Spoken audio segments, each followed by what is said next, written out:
Welcome to Our Girl Relationships. We talk about the problems people face in their day-to-day lives. Let's start with the video. Now that I'm older, I understand that my parents were just being mean to me.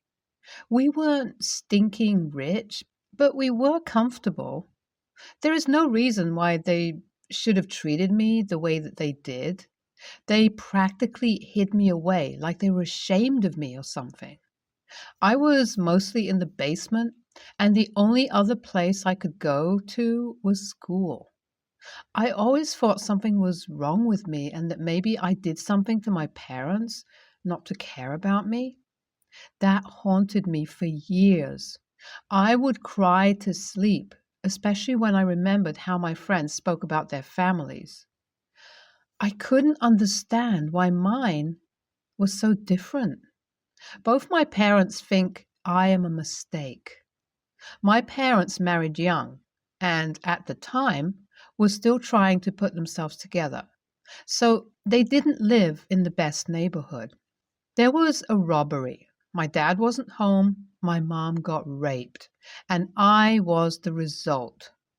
There was so many complications with the pregnancy that my mom almost died, and the doctor advised that she shouldn't have any more children. They were scared of losing my mom, so they did a hysterectomy.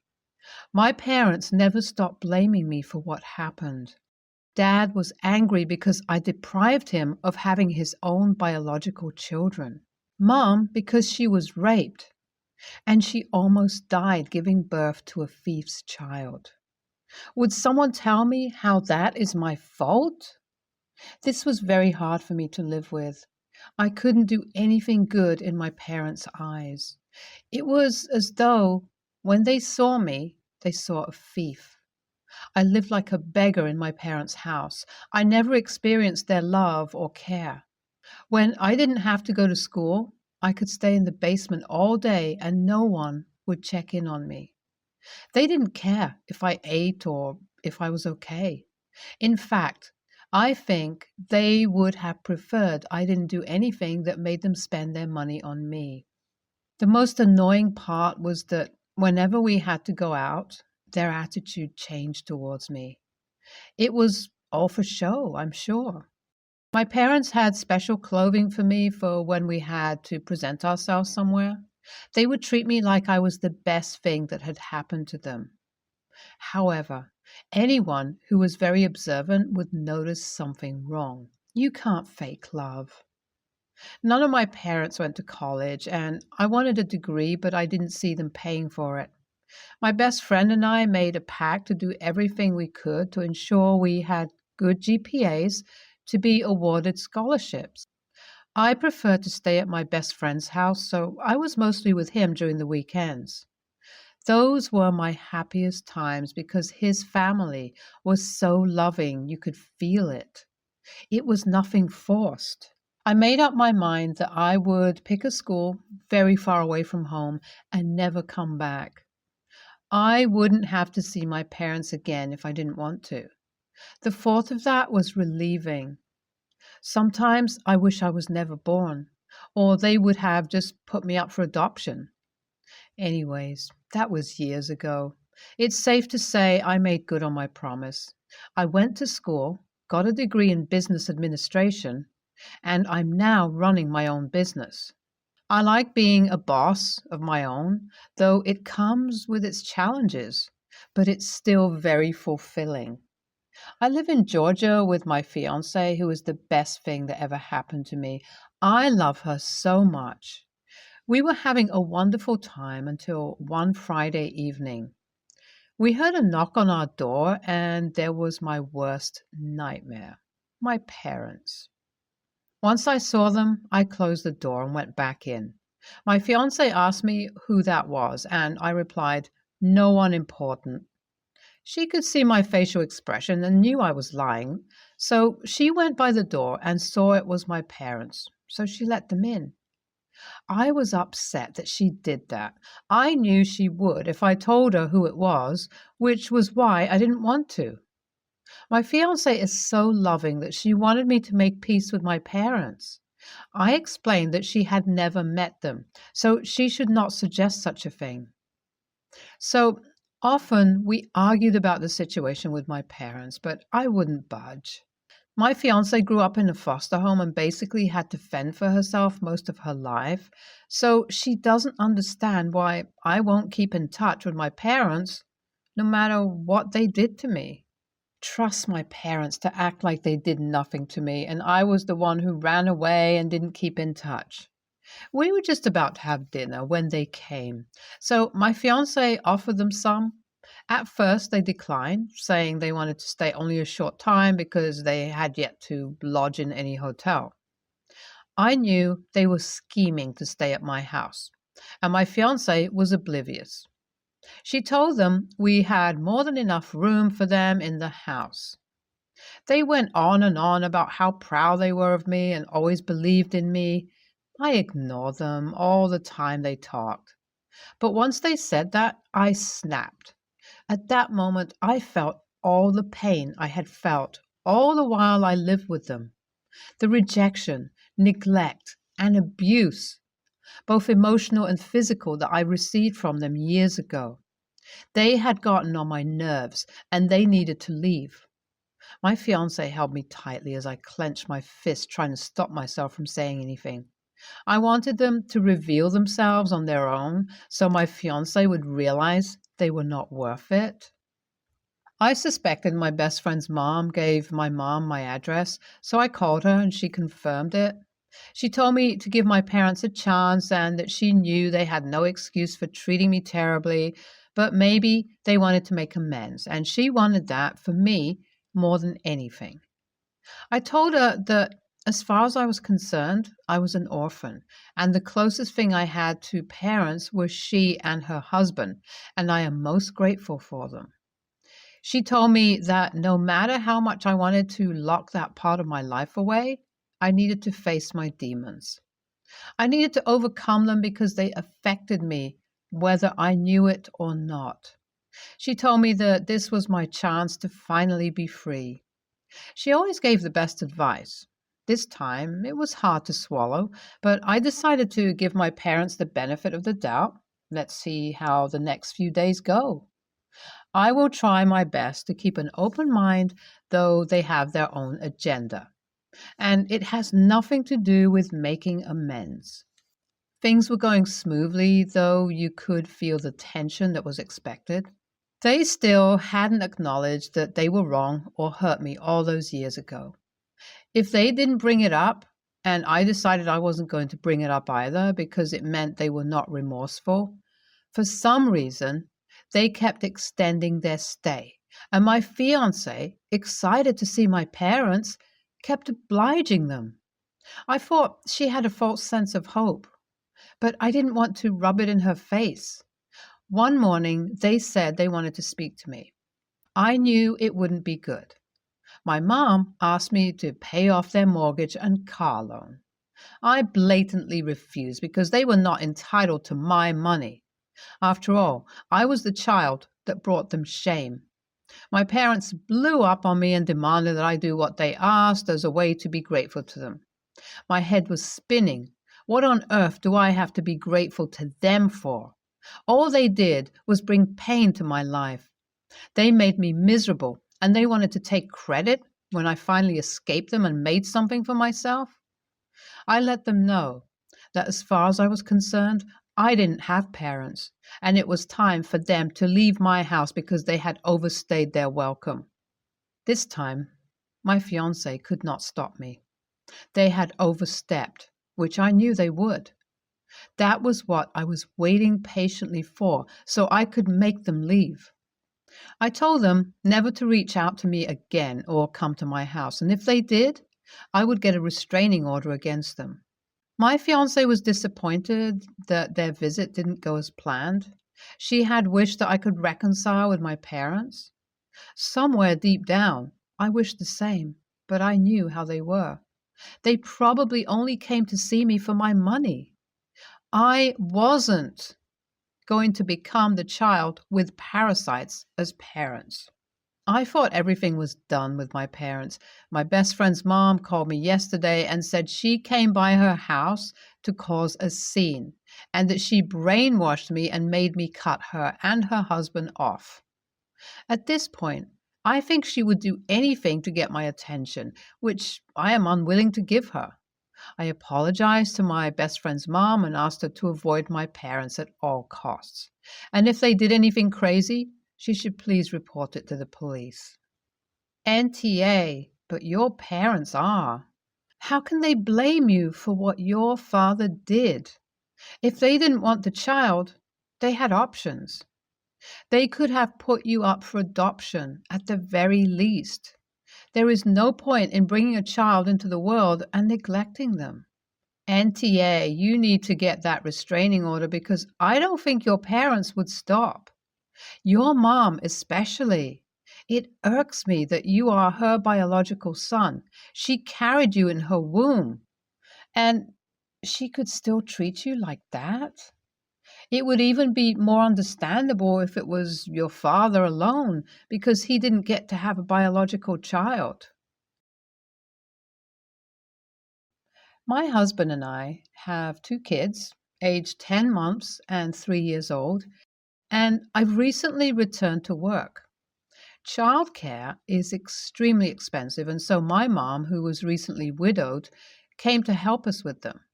She babysits them when we are working, and she has been living in our guest suite. My husband and her do not get along. She was critical of him when we were dating because he doesn't have a good job and is very messy.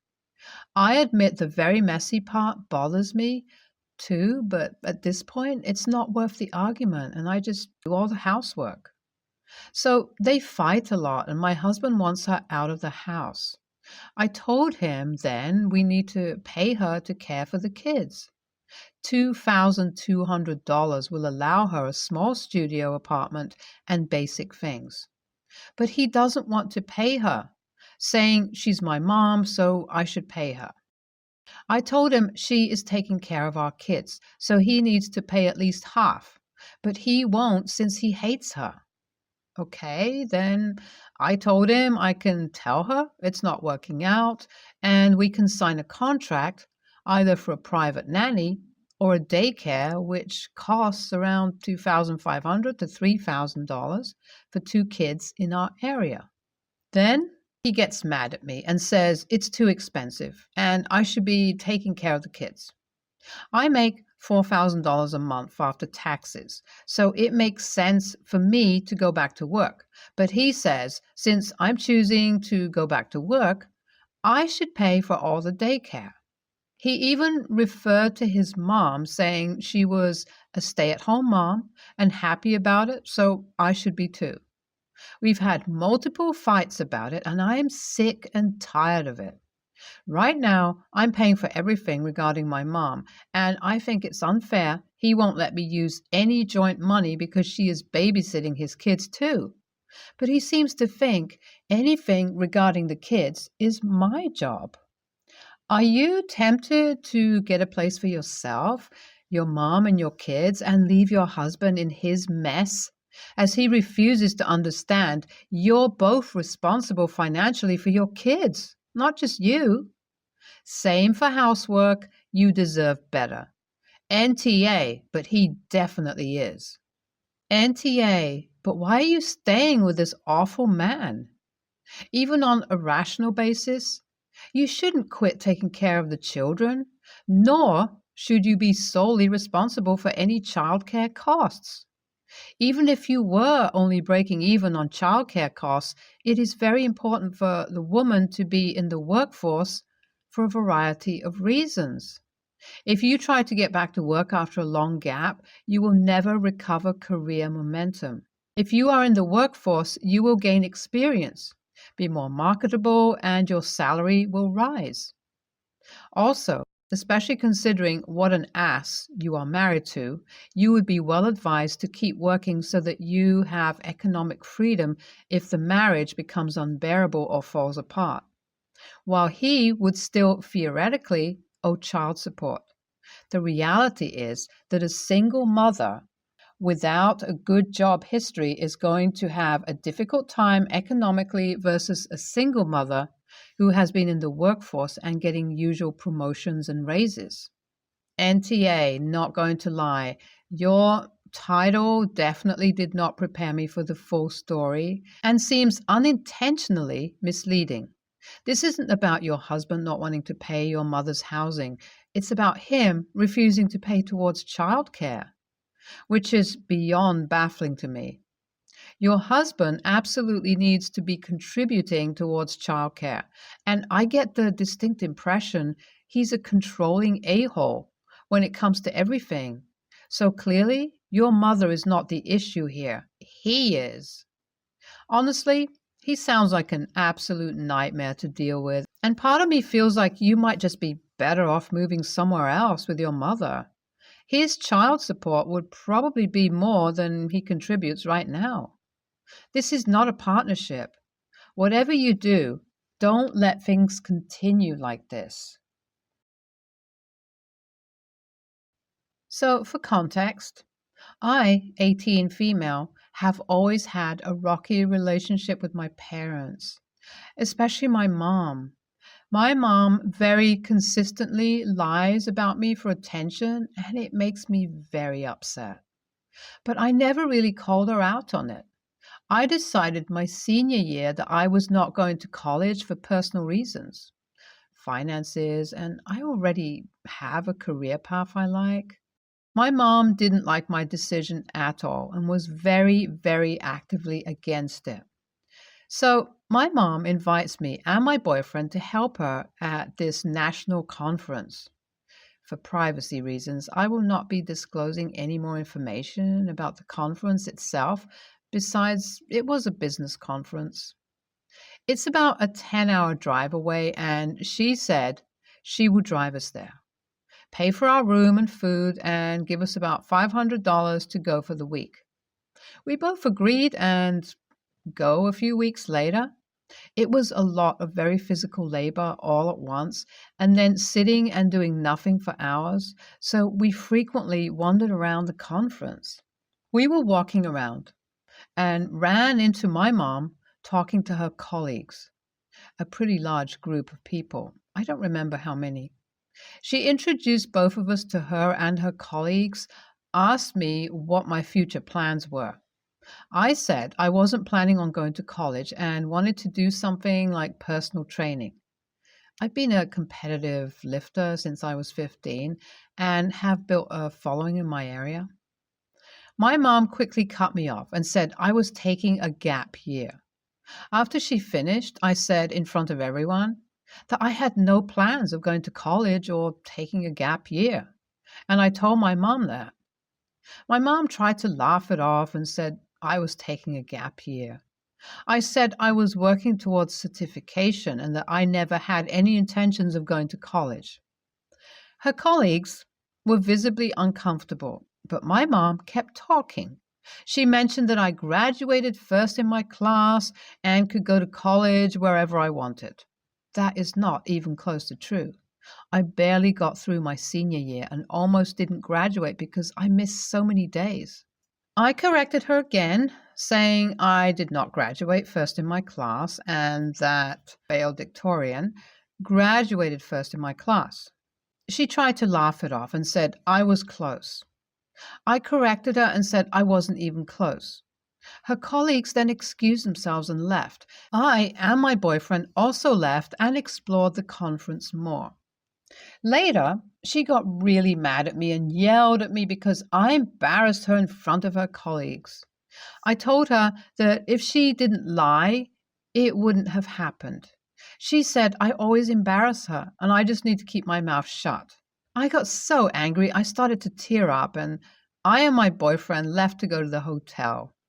My boyfriend says my actions were justified and he is proud of me for standing up for myself.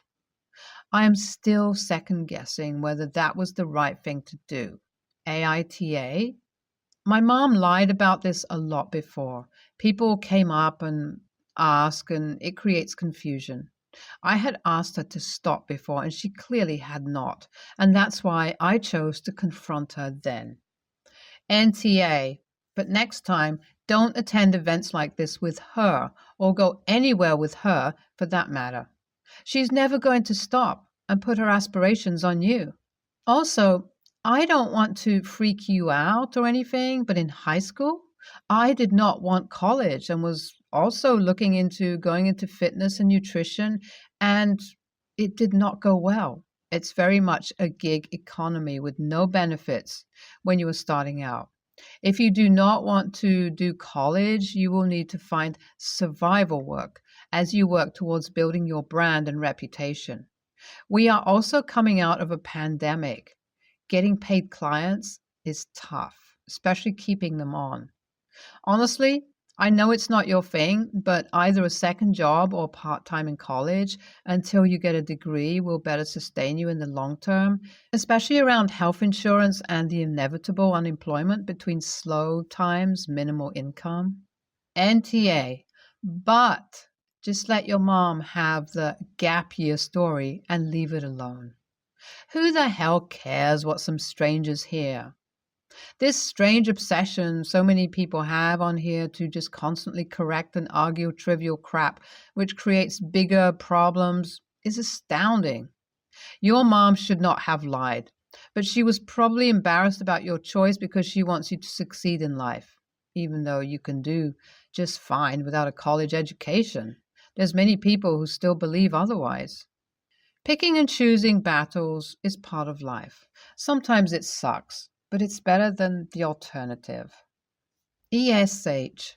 Yes, she shouldn't have lied about you to try and make herself look good, but you will likely never see these people again. Instead of biting your tongue and waiting to tear into your mom in private, you called her out in front of colleagues.